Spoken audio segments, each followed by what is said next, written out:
오늘 먼저 우리 7절 말씀을 우리가 보면요. 지혜로운 자의 입술은 지식을 전파하여도 미련한 자의 마음은 정함이 없느니라 라고 말씀합니다.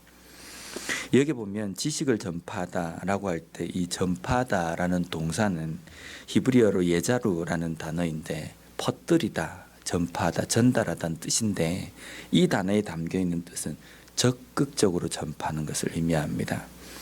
그래서 지혜로운 자는 적극적으로 지식을 전파한다. 그러면 지혜로운 자가 적극적으로 전파하려고 하는 그 지식은 무엇인가? 거짓 지식이 아니라 바른 지식일 겁니다.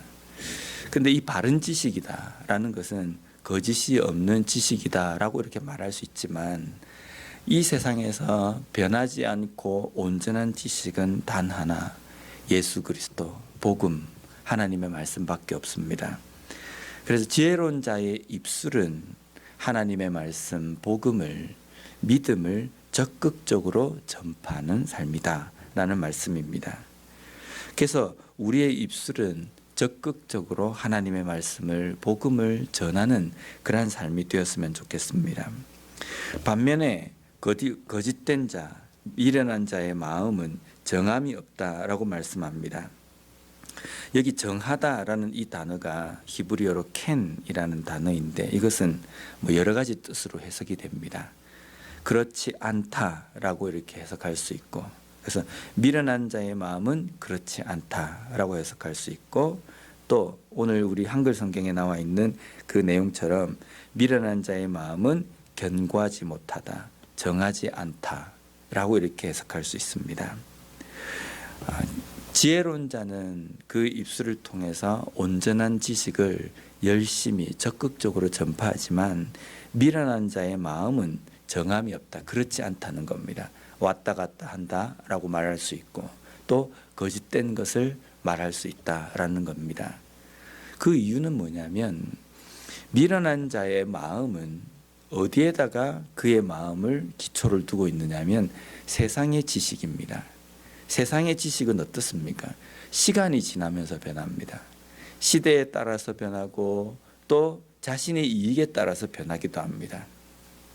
지금 우리가 살아가는 세상에서 보면 과거에는 그토록 금기시되고 잘못된 것이라고 이야기했던 것이 오늘날에는 아주 정당하고 바른 것으로 이야기될 때가 많이 있습니다. 또 과거에는 그렇게 그것이 아주 악한 것으로 여겨졌던 것이 지금은 그렇지 않은 것들. 그렇기 때문에 세상의 지식과 세상의 기준에 우리의 마음을 둔다고 한다면 우리의 마음이 정함이 없는, 견고하지 못한 마음이 되고 왔다 갔다 한다는 겁니다. 그러나 지혜로운 자, 그리스도인들은 마음을 하나님의 말씀, 하나님의 말씀은 과거나 현재나 미래나 변함이 없고 요동함이 없습니다. 그 견고한 하나님의 말씀에 기초를, 마음을 기초를 둔다고 한다면 분명히 우리의 삶 속에는 흔들림이 없고 온전한 지식을 전하는 삶이 될 수 있다는 겁니다. 하기야 요즘은 이 시대에 살아가는 그리스도인들도 보면 하나님의 말씀을 엿가락을 늘여가지고 붙이듯이 왔다 갔다 하는 경우도 있지만은 그것은 하나님의 말씀을 잘못 해석하고 잘못 보기 때문입니다. 그런데 우리는 변하지 않는 그 하나님의 말씀에 우리의 삶의 기초를 삼는 그러한 삶이 되었으면 좋겠습니다. 다음으로 8절 말씀을 보면 악인의 제사는 여호와께서 미워하셔도 정직한 자의 기도는 그가 기뻐하시느니라. 여기 아주 중요한 우리가 의미가 한 가지가 있습니다. 하나님께서는 제사를 기뻐하실까? 어떻습니까? 성경을 쭉 읽다 보면요, 구약의 제사 또 신약으로 넘어와서는 예배 이렇게 우리가 이야기할 수 있지만 제사든 예배든 하나님께서 제사, 예배 그 자체를 기뻐하시는 것이 아니라는 겁니다. 하나님께서 기뻐하시는 것은 제사 그 자체, 예배 그 자체가 아니라 제사를 드리는 사람의 마음을 기뻐하신다는 겁니다. 예배를 드리는 자의 마음을 기뻐하신다, 받으신다는 겁니다. 아무리 제사가 살찐 그러한 송아지나 또 양으로 깨끗하고 흠 없는 것으로 준비가 되었다 할지라도 드리는 자의 마음이 온전하지 못하면 하나님께서는 그 제사를 받으시지 않고 기뻐하시지 않는다고 말씀하십니다. 오늘날 이 제사, 이 예배는 우리가 드리는 함께 모여서 드리는 예배도 예배가 될 수 있고, 또한 우리의 삶이 제사라고 이야기합니다. 하나님 앞에 드리는 우리의 삶이 온전해질 때에 하나님께서는 그 예배, 그 제사, 그 삶을 기뻐하신다는 겁니다. 악인의 제사는 하나님께서 반드시 미워하십니다. 싫어하신다는 겁니다. 왜냐하면 그의 삶이 정함이 없고 그의 삶이 하나님 앞에 진실함이 없기 때문입니다. 반면에 정직한 자의 기도는 하나님께서 기뻐하십니다. 왜냐하면 한마디의 말을 한다 할지라도 그 정직하의 마음은 하나님 앞에 진실되게 드려지고 있기 때문이라는 겁니다. 아무리 기도를 미사오구를 넣어서 아주 그냥 찬란한 그러한 문장으로 문구를 만들어서 기도를 드렸다 할지라도 기도 드리는 자의 마음이 하나님께로 향하지 않고 진실함이 없다고 한다면 하나님께서 그 기도를 듣지 않으신다는 겁니다. 비록 말이 어눌하고 앞뒤도 잘 안 맞는 것 같고 뭔가 더듬거리기도 하고 단어 선택도 뭔가 좀 이렇게 고상하지 못하다 할지라도 드리는 자의 마음이 하나님 앞에 온전히 진실되게 되어 있을 때에 하나님께서는 그 기도를 기뻐하신다는 것, 그러한 분이 하나님이시라는 것을 우리가 잊지 않았으면 좋겠습니다. 마지막으로 9절 말씀을 보면 악인의 길은 여호와께서 미워하셔도 공의를 따라가는 자는 그가 사랑하시느니라. 여기 악인의 길이라고 할 때 이 길이라는 단어는 히브리어로 때레크라는 단어인데 이것은 이렇게 우리가 가는 이러한 길뿐만 아니라 삶을 이야기합니다. 악인의 삶의 방식은 하나님께서 미워하신다는 겁니다. 악인의 삶의 방식은 어떻습니까?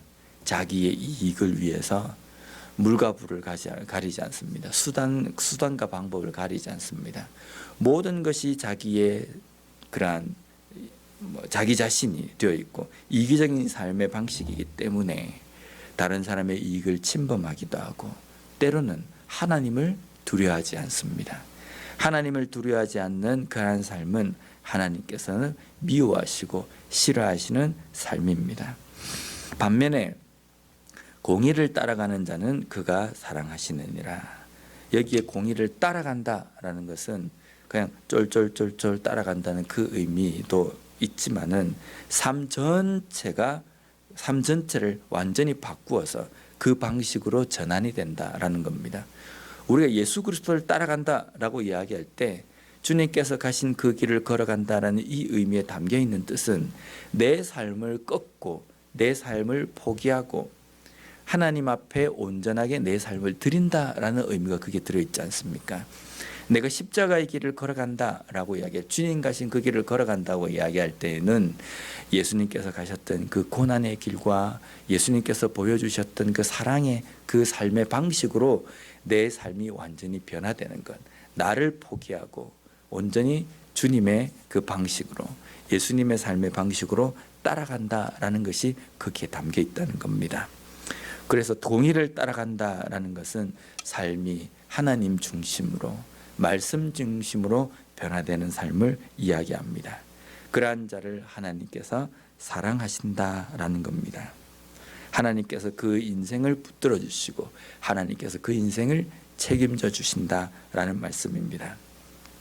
오늘 하루 우리에게 주어진 이 하루의 삶을 살아갈 때에 살아있는 온전한 지식을 전하는 우리가 되었으면 좋겠습니다. 또한 우리의 삶의 제사를 하나님 앞에 온전하게 드림으로 인하여서 우리의 삶을 하나님 앞에 살아있는 제사로서 하나님께서 기뻐 받으시는 그러한 제사로 드리는 우리와 우리 교회가 되었으면 좋겠습니다. 기도하겠습니다.